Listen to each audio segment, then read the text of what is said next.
नमस्कार, जय जोहार। IND24 के बिग टॉक शो में इस बार हमारे साथ चर्चा के लिए बहुत ही खास मेहमान जुड़ रहे हैं। इस बार हमारे साथ चर्चा के लिए छत्तीसगढ़ कैडर के 1999 बैच के IAS ऑफिसर सोनमणि बोरा जी जुड़ रहे हैं। वैसे तो उन्होंने कई सारे विभागों का कार्यभार संभाला हुआ है। इसके अलावा छत्तीसगढ़ के राज्यपाल के साथ भी उन्होंने एक महत्वपूर्ण भूमिका निभाई है सचिव के पद पर रहकर। इसके अलावा अगर मैं बात करूं तो फिलहाल अभी वे आदिम जाति, इसके अलावा अनुसूचित जनजाति, अन्य पिछड़ा वर्ग कल्याण विभाग के मुख्य सचिव हैं। तो समय बिल्कुल गवाए बिना मैं चलती हूं सोनमणि बोरा जी के पास। सर, बहुत बहुत स्वागत है आपका हमारे शो के लिए, इस शो में समय देने के लिए। सर, मेरा सबसे पहला आपके साथ सवाल यही है कि आज के IAS ऑफिसर, आज के वरिष्ठ IAS ऑफिसर सोनमणि बोरा जी का बचपन कैसा था, और अपने बचपन की जितने भी किस्से हैं, क्या आपकी इसमें हॉबी रही है, ये सारे एक्सपीरियंस आप हमारे साथ आज शेयर कीजिए। थैंक यू निधि। मैं मूल रूप से असम प्रदेश से हूँ और मेरी मातृभाषा असमिया है। मेरे माता पिता अलग अलग ज़िलों से थे, लेकिन बाद में हम लोग मेरी पूरा बचपन गुवाहाटी में ही हम लोग बिताए हैं। पिताजी शुरू में शिक्षक थे, बाद में वो सिविल सर्विस ज्वाइन किए। बाद में वो भी उनको अच्छा नहीं लगा तो उन्होंने उसको छोड़ दिया, और इत्तेफाक से जो है ही वॉज ए राइटर, और राइटिंग के साथ साथ उन्होंने जर्नलिज्म, क्योंकि हमारा अपना प्रेस था, देन अपना मैगज़ीन और इस प्रकार के, और उनका भी जैसे नॉवेल या जो अन्य जो किताबें हैं वो प्रकाशन करने का भी काम वो करते थे। तो एक तो ये मुझे शैशव से ही घर में एक साहित्यिक और सांवादिक वाला वातावरण मिला। माँ जो है हाउसवाइफ थी, बाद में वो भी नौकरी की, और एक जो वर्किंग वुमेन का भी एक्सपीरियंस हम सभी भाई बहनों को प्राप्त हुआ। तो बचपन सभी का बहुत मधुर स्मृतियों से भरा रहता है, तो हमारा भी बचपन ऐसे ही बीता। और मेरी भी बचपन से एक अनुराग साहित्य के प्रति रहा, जिस कारण से मैंने भी समय समय पर राइटिंग क्लास 3 से मैं शायद किया हूँ। और मेरी उस समय एक असम के जो प्रतिष्ठित न्यूज़पेपर है, मैगज़ीन है, तो इसमें मैं निरंतर जो है लिखता रहता था। और इसके साथ साथ हम लोग जो क्योंकि असम को जो जानते हैं तो ये भी वो जानेंगे कि बहुत ही सांस्कृतिक और साहित्यिक जैसा वातावरण वहाँ पे है। हर घर में कोई ना कोई या तो लिखते हैं, या तो कोई गाते हैं, या तो कोई बजाते हैं। तो हमारा बिहू जैसे है, 12 महीने हम लोग बिहू के एक वातावरण में रहते हैं। उसके नाते भी बहुत सारे कंपटीशन होते हैं। तो हम लोग स्कूल डेज से ही अन्य बच्चों की तरह जैसे खेल कूद तो करते ही थे, लेकिन इसके साथ साथ जितने तमाम प्रतियोगिताएं हैं, चाहे वो ऐसे राइटिंग की हो, डिबेट करने की हो, या भाषण देने की हो, कविता आवृत्ति की हो, या राइटिंग की हो, तो इसमें भी हम लोग पार्टिसिपेट करते थे। और लगातार जो है उसमें हम लोग हमेशा पुरस्कार हम लोगों ने हासिल किया। तो मैं अपने शैशव और बचपन या युवा तीनों को यदि मैं देखूं जो मैं असम में बिताया, तो उसमें मेरा दूसरे बच्चों के जैसे खेल कूद वाला वो वातावरण भी रहा, लेकिन पढ़ाई के साथ साथ हम लोग ने जो साहित्यिक सांस्कृतिक जो अलग अलग विधाएं हैं उसमें भी बहुत हिस्सा हम लोग लिए।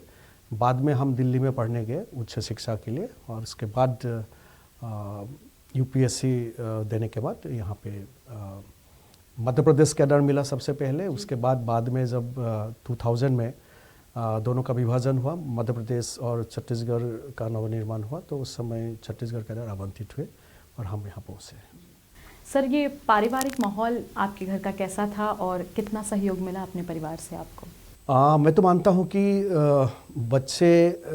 बच्चों के जीवन में माता पिता का और उनके दादा परदादा सभी का बहुत बड़ा एक आशीर्वाद कहे या अमिट छाप हमेशा रहता है। तो मैं भी व्यतिक्रम नहीं हूँ। मेरी माँ की सबसे ज़्यादा मेरे ऊपर देखा जाए दोनों का ही, माँ और पिताजी का दोनों का ही बहुत बड़ा छाप रहा। और हम लोगों को अपने जो बचपन से लेके पढ़ाई लिखाई सभी में माता पिता का हमेशा सहयोग मिला और हमेशा प्रोत्साहन भी मिला। और जो एक्स्ट्रा करिकुलर एक्टिविटीज़ हम लोग करते थे उसके लिए भी माता पिता का बहुत प्रोत्साहन रहा। और बाद में जब हम दिल्ली भी पढ़ने गए तो उसमें भी उन लोग का पूरा सहयोग रहा। तो देखा जाए भरपूर सहयोग जो है मेरे माता पिता से लेके मेरे भाई बहन और मेरे जो रिश्तेदार हैं और अपने हमेशा मिला। और मुझे लगता है कि माँ से और पिताजी से बहुत सारे ऐसे चीज़ें हम लोग अपना संस्कार में लेके आज भी आई थिंक इस मुकाम तक जो पहुँचे हैं, तो बहुत सारे सबसे बड़ी योगदान और आशीर्वाद माता पिता का ही है। सर, ये पहले से ही आपने सोच रखा था क्या कि आईएएस ऑफिसर बनना है, या फिर ऑप्शन में कुछ और भी तय कर रखा था? हाँ, ऑप्शन बिल्कुल अलग ही था, बट ये डेस्टिनी है। और मैं मानता हूँ कि हर किसी का जीवन में डिवाइन इंटरवेंशन होता है। तो शायद सिविल सर्विस में आने का भी ये जो घटनाक्रम है, बाय एक्सीडेंट कहे या जैसे भी हो, ये डिज़ाइन आई थिंक डेस्टिनी ने किया होगा। क्योंकि मैं 12 में जब पूरी प्रदेश में नंबर 1 पोजीशन मेरा आया, टॉप करने के बाद सभी को लगा कि नहीं अब इनको जो है दिल्ली में पढ़ने जाना चाहिए। और उस समय क्योंकि मेरा जो वातावरण था साहित्यिक और सांस्कृतिक था, तो हमने सोचा कि हमारे सोसाइटी में अभी भी शिक्षक को या अध्यापक को बहुत रेस्पेक्ट दिया जाता है। तो ये हमने ये सोचा कि सबसे रेस्पेक्टेबल ये होगा कि मैं पढ़ाई लिखाई समाप्त करके अध्यापक बन जाऊँ, बच्चों को पढ़ाऊँ और साथ साथ साहित्यिक और सांस्कृतिक जो अभिरुचि है उसको भी मैं निर्वहन करूँ। दिल्ली जब पहुँचे, दिल्ली पहुँचने के बाद भी यही मन में था। लेकिन हम एक वहाँ पे जो रेसिडेंट कमिश्नर था तत्कालीन, तो उन्होंने कहा कि असमिया लोग जो है सिविल सर्विसेज में बहुत कम है, तो आप लोग जैसे जो प्रतिभावान, क्योंकि उस समय टॉप किया था, तो उनका ये था कि जब आप लोग जैसे बच्चे भी जो है, कुछ लोग यूएस वगैरह या बाहर पढ़ने चले जाते हैं और कुछ लोग जो है ऐसे, तो आप लोगों को सिविल सर्विस देना चाहिए, कम्पीट करना चाहिए, और ताकि जो कमी है उसको दूर किया जा सकता है। और उन्होंने, मैं भी ये समझा कि सोसाइटी को या देश को या अपने राज्य को सेवा करने का बहुत सारे प्लेटफॉर्म है, उन्हीं में से एक ऑफकोर्स सिविल सर्विस भी है। तो छोटा बड़ा कुछ होता नहीं है, तो एक बार ट्राई किया जाए। तो तब मेरा मन में ये ख्याल आया कि नहीं तो उस समय तक हम लोग केवल जो डिस्ट्रिक्ट कलेक्टर या वहाँ हम लोग डीसी बोलते हैं, डिप्टी कमिश्नर, तो एक आध बार मिले थे। अब या तो हमारे संवर्धना की सभा में आए हुए थे, अदरवाइज चीफ सेक्रेटरी को कभी कभार देखते थे, उनके जो गाड़ी जो होता है, हाँ, पायलट फॉलो के साथ जाते थे, इतने ही जानते थे। बट कभी मन में ये नहीं था कि कभी ऐसा कुछ हम लोग भी आगे जाके बनेंगे। तो सर, वो जो आपका ऑप्शन था वो अध्यापक वाला ऑप्शन था? अध्यापक वाला था। अच्छा, इसके अलावा सर यूपीएससी कई लोग कई बार अटेम्प्ट करते हैं, आपने कितने बार अटेम्प्ट किया और कितने बार अटेम्प्ट करने के बाद आपने एग्ज़ाम क्रैक किया? हम बोला ये भी इत्तेफाक है, अगेन डिवाइन इंटरवेंशन है। तो मैं पहली बार ही जो है इसमें मुझे सफलता हासिल हुई। और मैं ये भी कहना चाहूँगा कि मैंने कोई कोचिंग भी नहीं किया है, क्योंकि मेरा एक सब्जेक्ट था पॉलिटिकल साइंस, और पॉलिटिकल साइंस का बहुत कम ही होता था, पब्लिक एडमिनिस्ट्रेशन वगैरह के कोचिंग होता था, बट पॉलिटिकल साइंस पहला ऑप्शन था। जब मैं प्रीलिम्स हो गया तब मैंने कहा कि अब दूसरा कौन सा लिया जाए, क्योंकि उस समय 2 हुआ करते थे ऑप्शन। तो मेरा जो रूममेट था वो भी यूपीएससी लिख रहा था, वो भी आसामीज़ लिटरेचर में एक सब्जेक्ट हुआ करते थे। तो हमने कहा कि क्योंकि मेरा सीनियर जो है ऑलरेडी इसका तैयारी कर रहा है और मेरे पास केवल 3 महीना था मेंस के लिए, और क्योंकि मैं मतलब पढ़ाई लिखाई में भी ठीक था, प्लस मैं खुद भी राइटिंग करता था, तो मैंने कहा कि मेरी असमिया भाषा में या लिटरेचर में मेरा थोड़ा सा दूसरे से ज़्यादा एडवांटेज है, तो तुरंत हमने उसको तैयारी किया और बिना कोचिंग से मैंने इस मुकाम को हासिल किया। सर, आप असम से हैं, असम के बारे में कुछ बताइए, क्योंकि जब जब असम का नाम आता है वो अलग सा कल्चर जो है असम का वो दिमाग में चलने लगता है। तो असम के बारे में आप कुछ चीज़ें शेयर कीजिए, बताइए कि वहाँ क्योंकि जो कई लोग हैं जो असम जा नहीं पाते, लेकिन असम की खूबियाँ क्या हैं? बहुत सारे खूबियाँ हैं और मैं मानता हूँ कि हर जगह का अपना अपना जो है अपना अपना सौंदर्य है, अपना अपना महत्व है। तो असम के बारे में जैसे आप भी जब सुनती हो या किसी का भी मन में जहन में आता है, सबसे पहले तो कामाख्या, माँ कामाख्या देवी की जो मन में आता होगा।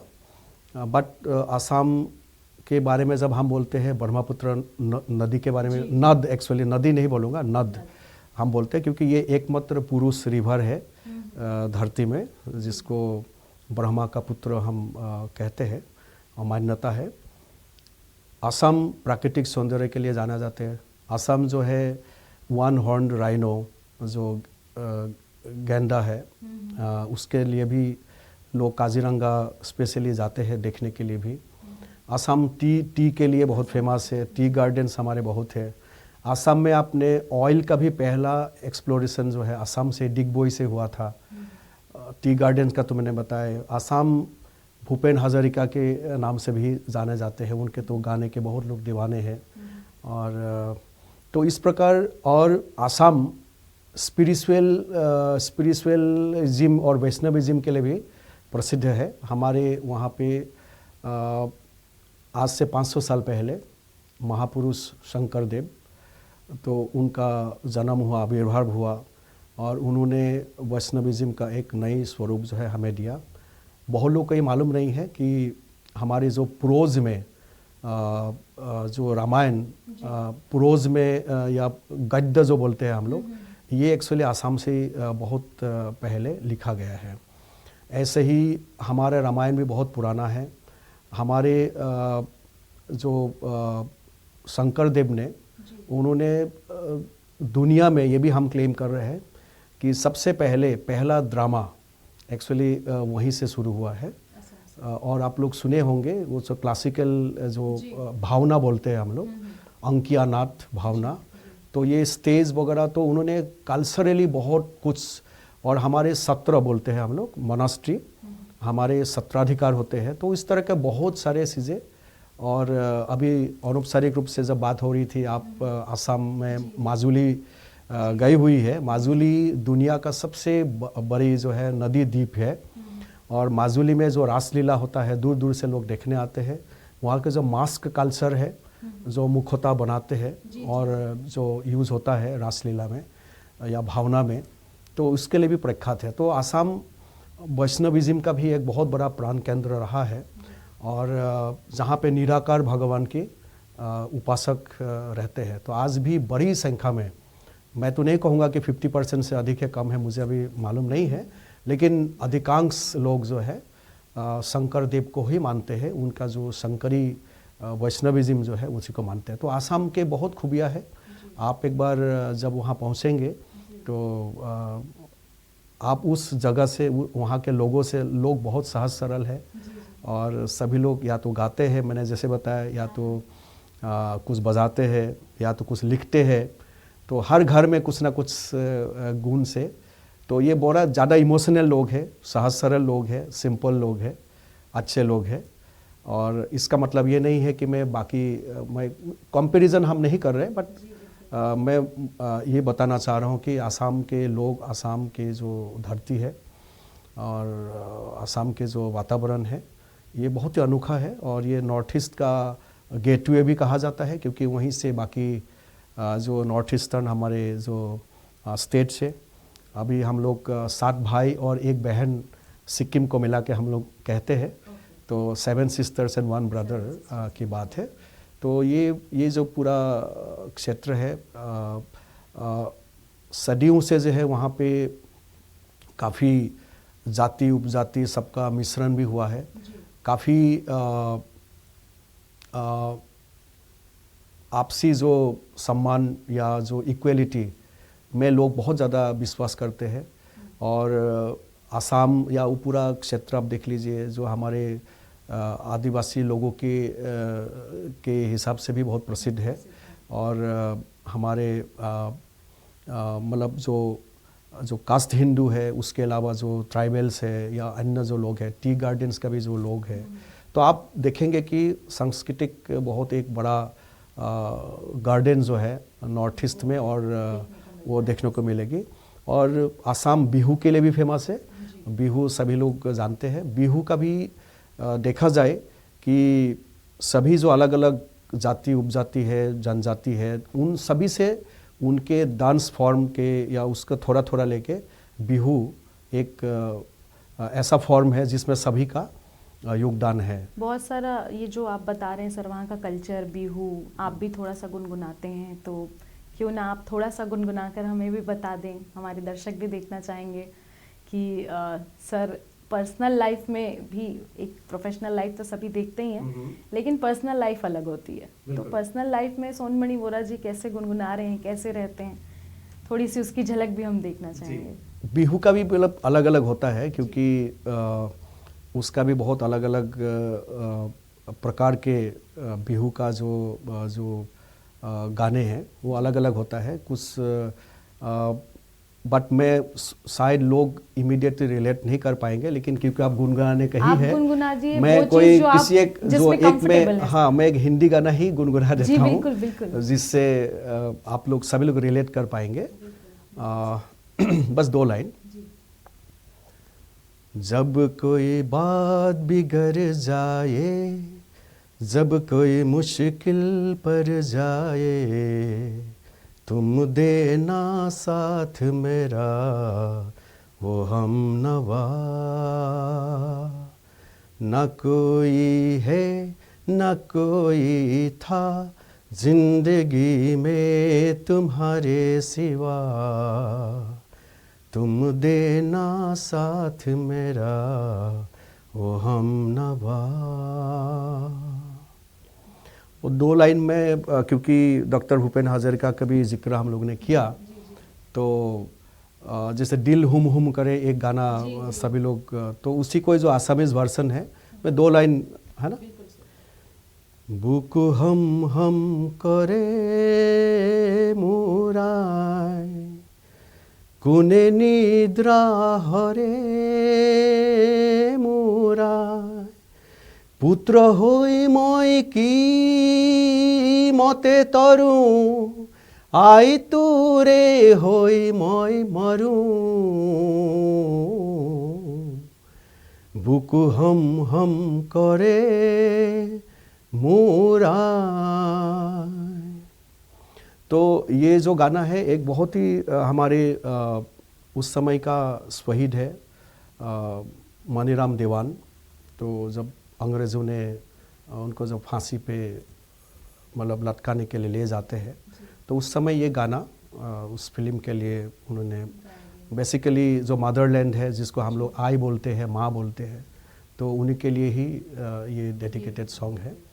और जो बाद में उन्होंने रुदाली में तो अलग वर्सन में उन्होंने किया, तो काफ़ी वर्सेटाइल राइटर एंड सिंगर रहा है। आप गुनगुना लेते हैं कहते हैं, लेकिन वैसे भी आपकी आवाज़ बहुत अच्छी है सर। Thank you. दूसरा, एक IAS ऑफिसर जब एक IAS ऑफिसर बन जाता है तो उसके जीवन शैली में कितना परिवर्तन आता है? क्या वो अपनी पुरानी चीज़ों को याद करते हैं जब वो IAS ऑफिसर नहीं थे? बिल्कुल बिल्कुल, बहुत मिस भी करते हैं। अक्सर मी एंड माय वाइफ, हम लोग मेरी वाइफ भी रेलवे सर्विस के वरिष्ठ अधिकारी है, तो कभी जैसे अभी दिल्ली में हम लोग पिछले साल तक दिल्ली में था, तो दिल्ली में जब हम पढ़ाई करने का समय को बहुत ताज़ा हो जाते थे, तो क्योंकि कॉलेज मेरा दिल्ली से ही था, देन यूनिवर्सिटी भी था, और मुझे अब याद है जब हम JNU में पढ़ते थे तो 615 नंबर की जो बस है, ब्लू लाइन बस है, तो उसमें अक्सर ट्रैवल करते थे। तो अब जब हम लोग के पास क्योंकि अब सरकारी गाड़ी मिलने लगी, तो ये परिवर्तन हुआ कि जब भी हम लोग गुजरते थे तो वही कल्पना करते थे कि लोग आज भी वही बस स्टॉप में जैसे खड़े रहते थे, हम लोग भी एक समय खड़े रहते थे। सुबह सुबह मैं ऑल इंडिया रेडियो में भी न्यूज़ पढ़ने जाता था, तो वो दिन भी मुझे याद है। मतलब पढ़ाई के साथ साथ हम लोग जो बाकी काम करते थे, कैसे बस से जाते थे, कैसे आप दिल्ली का वो जो ठंड है, तो ये भगवान को ही शुक्रिया करना चाहूँगा। अगेन डिवाइन इंटरवेंशन है, नहीं तो हम भी उधर ही बैठते। और अक्सर मेरे कमरे में भी जो मुझे मिलने आते हैं, मैं यही सोचता हूँ कि ये नहीं होता तो शायद मैं भी उधर से बैठ के इसे किसी को मिलने आता या कुछ दरखास्त देते। तो मैं सबसे बड़ा परिवर्तन ये है कि जिम्मेदारी बढ़ गई है, क्योंकि तब तक तो एक जिम्मेदारी वाली बात नहीं थी। बचपन में कोई जिम्मेदारी नहीं थी, धीरे धीरे पढ़ाई का बोझ ज़रूर बढ़ते गया। देन बाद में आपको लगा कि नहीं, ये जिम्मेदारी है कि माता पिता का जो सपना है या माता पिता ने जो उम्मीद से हम लोग को पढ़ाने में, बड़े करने में जो योगदान किया है, तो उसका एक पितृ ऋण मातृ ऋण तो आप चुका नहीं सकते, लेकिन कम से कम सोसाइटी को लौटा सकते हैं, उनको खुशियाँ दे सकते हैं। तो लेकिन सिविल सर्वेंट बनने के बाद यही महसूस हुआ कि बहुत बड़ी जिम्मेदारी है, क्योंकि आप आज भी आस्था का केंद्र है। जब हम कलेक्ट्रेट में काम किया, डिस्ट्रिक्ट कलेक्टर के रूप में, या जिस भी पोजीशन में डिस्ट्रिक्ट में रहे, मैं ये मानता था कि मेरे पास यदि कोई आ रहे हैं तो उन्होंने बहुत तैयारी के साथ ही आते हैं, क्योंकि एक आदमी ऐसे मिलने नहीं आते हैं।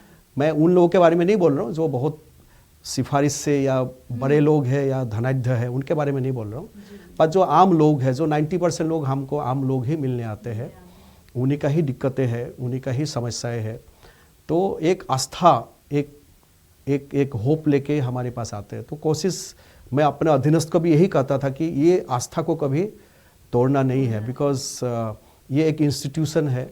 हमारे सर्विस कोई रोज़गार नहीं है, क्योंकि ज़्यादा कमाई वाले रोज़गार और बहुत है। शायद हम सभी लोग अलग और दूसरे रोज़गार में जा सकते थे, बट क्योंकि हमने ये जानते हुए भी कि इसमें बहुत लिमिटेशंस है, इसमें आपका सैलरी भी उस समय तो कम ही हुआ करते थे, तो ये जानबूझ के आप आए हो, तो इसीलिए आप उसके लिए दुखी होने का कोई वो नहीं है।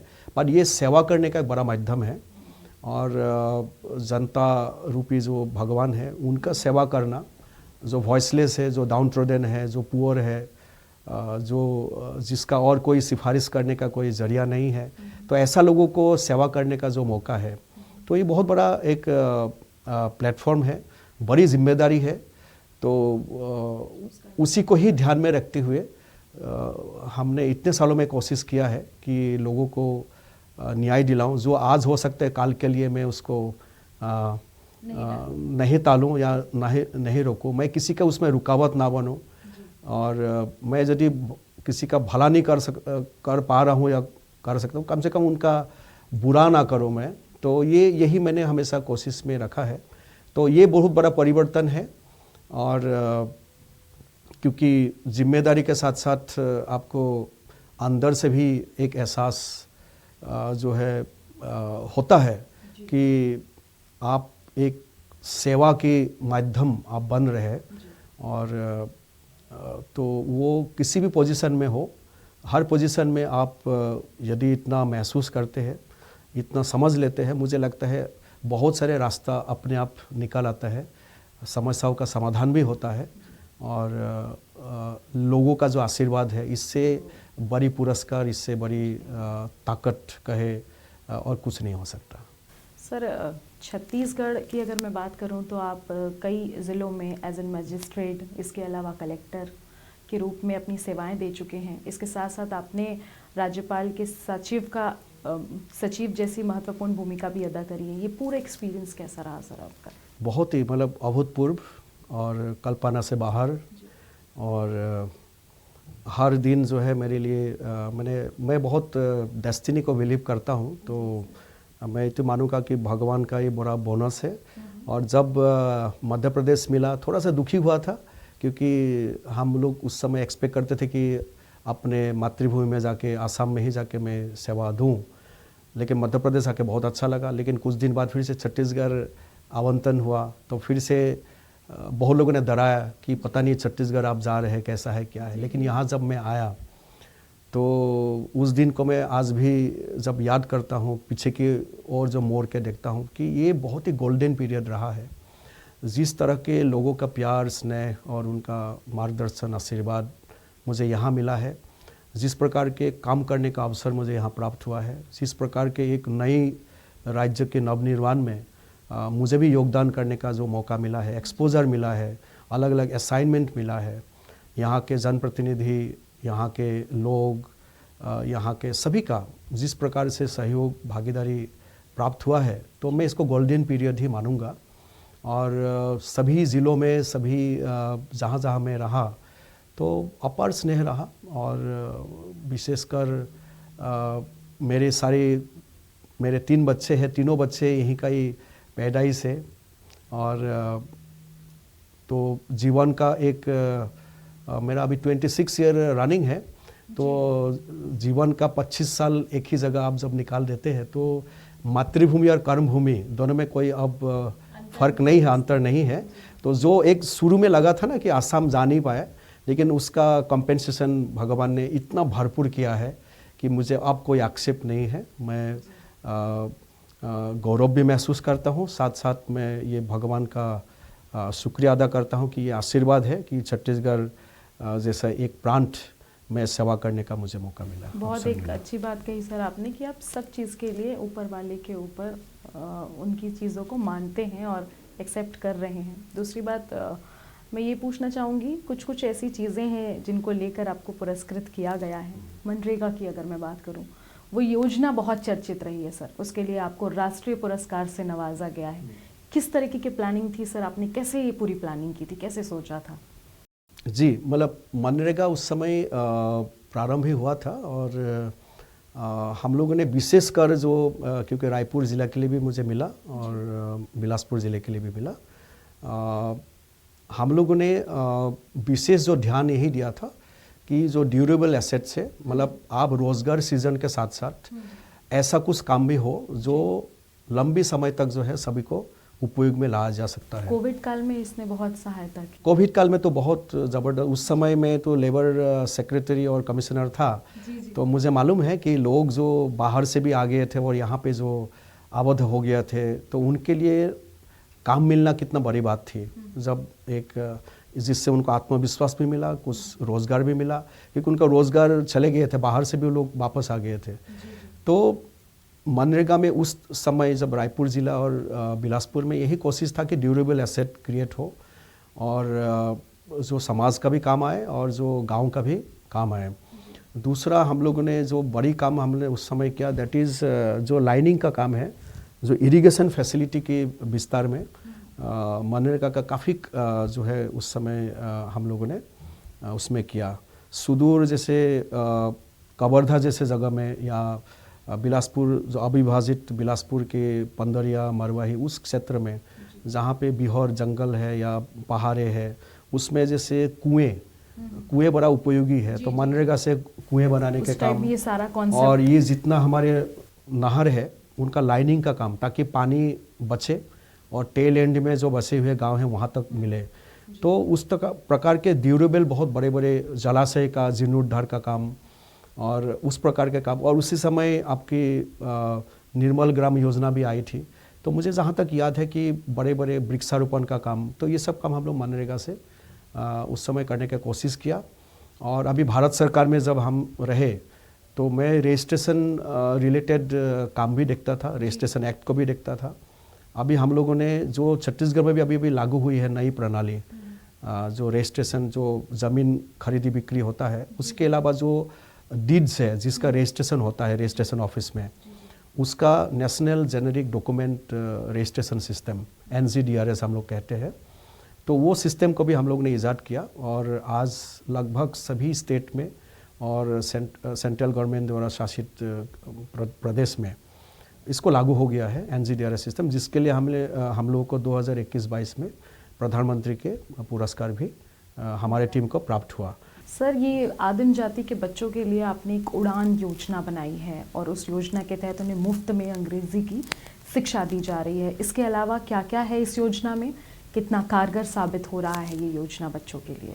जी, ये तो मतलब अभी तो विभाग में अभी देख रहा हूँ, लेकिन उड़ान योजना हम लोग 2007 के आसपास, जब मैं कवर्धा में ज़िला कलेक्टर था, उस समय तत्कालीन सीएम साहब के गृह ज़िला भी कवर्धा ज़िला है, तो वहाँ बेगा जनजाति के लोग रहते हैं, तो उनके बच्चों के लिए हमने सोचा, क्योंकि वहाँ पढ़ाई लिखाई थोड़ा सा उनका बाकी लोगों की अपेक्षा के तुलना में कम था, और अक्सर वो लोग केवल चौकीदारी या जो छोटे मोटे कार्यों के लिए ही, क्योंकि पढ़ाई इतना ही था, यही काम करते थे।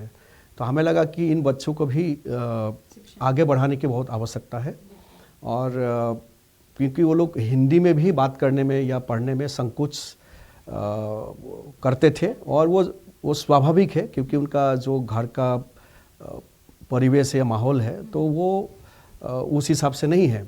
तो इसलिए उन बच्चों को हम लोगों ने जो हमारे बेस्ट ऑफ द स्कूल्स, जो प्राइवेट स्कूल्स थे और सरकारी का भी जो बेस्ट है, तो उनके प्रिंसिपल्स मैनेजमेंट के साथ हम लोगों ने डिस्कशन किया कि क्या ये संभव है कि कुछ बच्चों को हम लोग गोद ले, आप लोग गोद ले, और सभी लोग CSR करते हैं, तो आप लोग भी इन बच्चों के लिए, और थोड़ा बहुत हम भी ज़िला प्रशासन की ओर से आप लोग को डोनेशन के माध्यम से सहयोग करेंगे।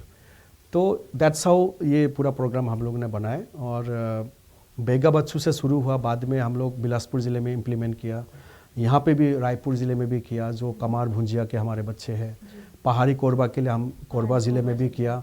तो इस प्रकार से वो चलता रहा, और अभी विभाग ही मैं अभी देखने का मुझे अवसर प्राप्त हुआ है, तो हमारे बहुत सारे प्रोग्राम हैं। खास करके आप जानते होंगे प्रयास हमारे जो विद्यालय है, तो प्रयास विद्यालय एक बहुत ही आइकनिक इनिशिएटिव है, जिसके तहत हज़ारों बच्चे जो है आज हमारे लगभग 15 भी विद्यालय हमारे खोले हैं, तो जिला मुख्यालय में उनको बेहतरीन कोचिंग का व्यवस्था हम लोग करते हैं। ऐसे ही एकलव्य मॉडल स्कूल भी है, रेसिडेंशियल स्कूल है, हमारे पूरे प्रदेश में 75 इस प्रकार के रेसिडेंशियल स्कूल है, और आप यदि कभी विज़िट करने का मौका लगे, आप ज़रूर देखिए कि ये बहुत ही मॉडल स्कूल है। मैं जब कलेक्टर था कवर्धा में, उस समय हम लोग तरेगांव में एक एकलव्य स्कूल उस समय स्थापित हुई थी, तो आज हमारे 75 विकासखंड में एकलव्य विद्यालय है। इसमें भारत सरकार द्वारा जो है निःशुल्क रूप से रहने का, खाने का सारे व्यवस्था, एक बच्चों के पीछे लगभग 1,10,000 राशि हर वर्ष जो है इसको की जाती है। वहाँ खेलने कूदने का व्यवस्था, सारी व्यवस्था जो लगभग बेहतरीन सुविधाएं जो है इन विद्यालय में है। अपना काम और फैमिली दोनों आप कैसे मैनेज करते हैं? जी, बहुत ही अच्छा प्रश्न है, क्योंकि दोनों ही वर्किंग, क्योंकि मेरे वाइफ भी वर्किंग है, और इस समय तो मैं रायपुर में हूँ, she is posted in Bilaspur.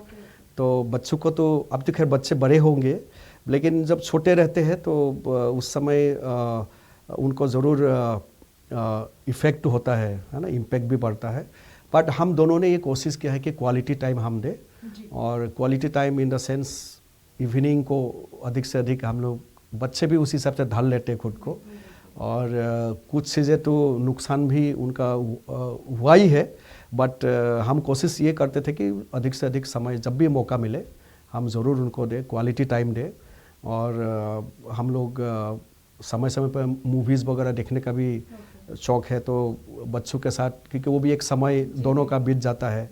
और मुझे जैसे वाइल्ड लाइफ का भी बड़ा शौक़ है, और हम लोग पहले समय में जब भी समय मिलता था हम लोग आसपास के डैम साइट हो, जंगल हो, तो ये भी कर लेते थे। कहीं आप इंस्पेक्शन में जा रहे हैं तो मान लीजिए कभी कुछ मौका मिल गया, तो कोशिश ये होता था कि जब भी कोई अवसर मिले तो बच्चों को, फैमिली को भी साथ में अधिक से अधिक समय हम दें। एक अंतिम सवाल सर, कि आज की डेट में UPSC की तैयारी के लिए पहले की तुलना में अब कॉम्पिटिशन्स बहुत बढ़ गए हैं, तो वरिष्ठ IAS सोनमणि बोरा जी उन बच्चों को क्या टिप्स देंगे?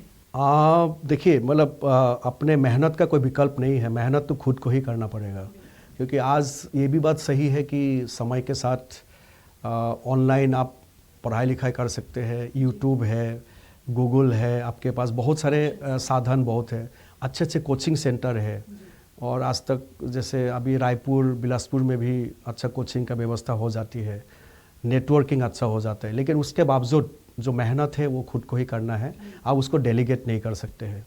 दूसरा मैं कहना चाहूँगा कि इसमें थोड़ा लक फैक्टर भी है।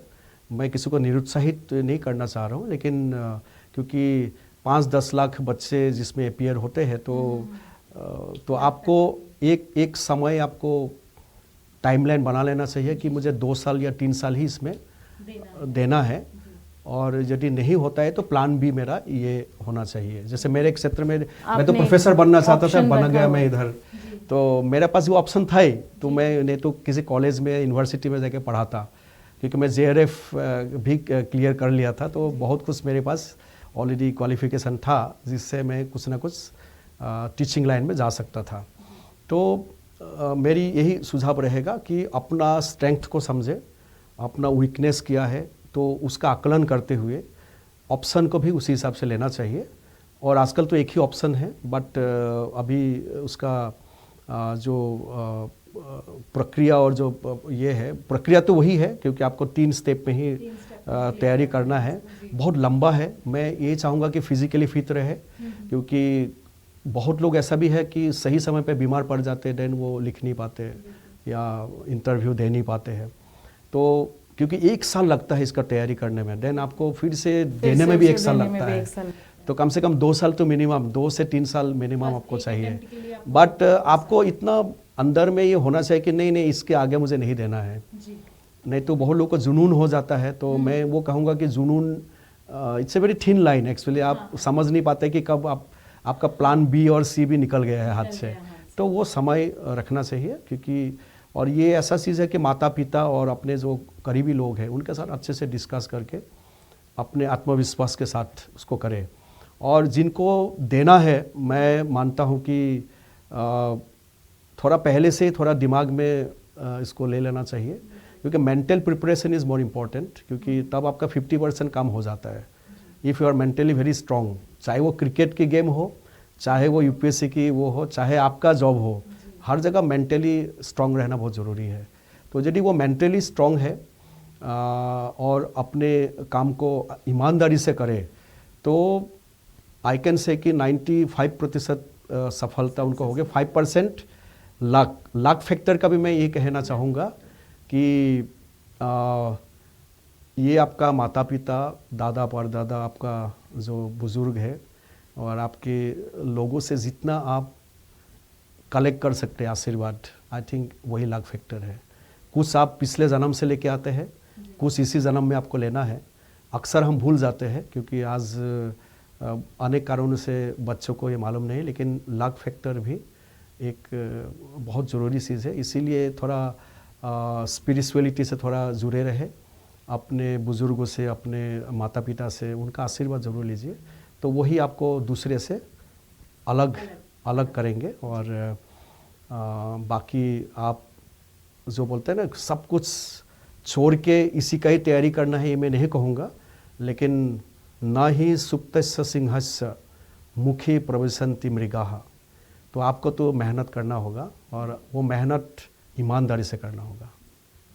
तो ये थे हमारे साथ वरिष्ठ IAS सोनमणि बोरा जी, जिनका साफ तौर पर कहना है कि जो आज के बच्चे हैं जो लगातार तैयारी करते हैं UPSC की, उनके लिए एक छोटी सी टिप्स उन्होंने दी है कि मेहनत तो आपको खुद करनी होगी, लेकिन ये मेहनत कितने ड्यूरेशन तक करना है वो आपको तय करना होगा। इसके साथ ही ऑप्शन बी और ऑप्शन सी का भी विकल्प रखें, ताकि अगर बाई लक वो चीज़ हमें नहीं प्राप्त हो पाती है तो हमारे पास अन्य विकल्प इसके साथ रहेंगे। सोनमणि बोरा जी से बहुत सारे मुद्दों पर चर्चा हुई, बहुत सारे टिप्स उन्होंने दिए, जो टिप्स हमने आपको अपने चैनल के ज़रिए बताए भी हैं। तो सर बहुत बहुत धन्यवाद आपका हमारे चैनल में ये समय देने के लिए।